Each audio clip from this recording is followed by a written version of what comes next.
ડભોઈમાં શેરીના કૂતરાનો આતંક। હીરા ભાંગોળ ખાતે 7 વર્ષના બાળકને કૂતરાએ બચકું ભર્યું। વડોદરા ખસેડાયો। ડભોઈ શહેરમાં શેરીના કૂતરાઓનો આતંક યથાવત, જેના કારણે નાગરિકોમાં ભયનું વાતાવરણ છે। તાજેતરમાં જ ડભોઈના મધ્ય વિસ્તાર હીરા ભાંગોળ ખાતે એક ગંભીર ઘટના બની છે, જેમાં 7 વર્ષના બાળકને કૂતરાએ બચકું ભરાતા તેને તાત્કાલિક સારવાર માટે વડોદરાની SSG હોસ્પિટલ ખાતે ખસેડવામાં આવ્યો છે।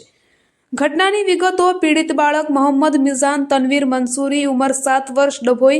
હીરા ભાંગોળ ઈજા કૂતરાએ બાળકને પગની આંગળીમાં જોરથી બચકું ભર્યું હતું, જેના કારણે આંગળી પર ગંભીર ઈજાઓ પહોંચી છે। બાળકને ઇન્જેક્શન અને સર્જરી માટે વડોદરા લઈ જવામાં આવ્યો છે। આ બનાવ હીરા ભાંગોળ બહાર રહેતા રાણા બંધુના પાળેલા કૂતરા દ્વારા થયો હોવાનું જાણવા મળ્યું છે।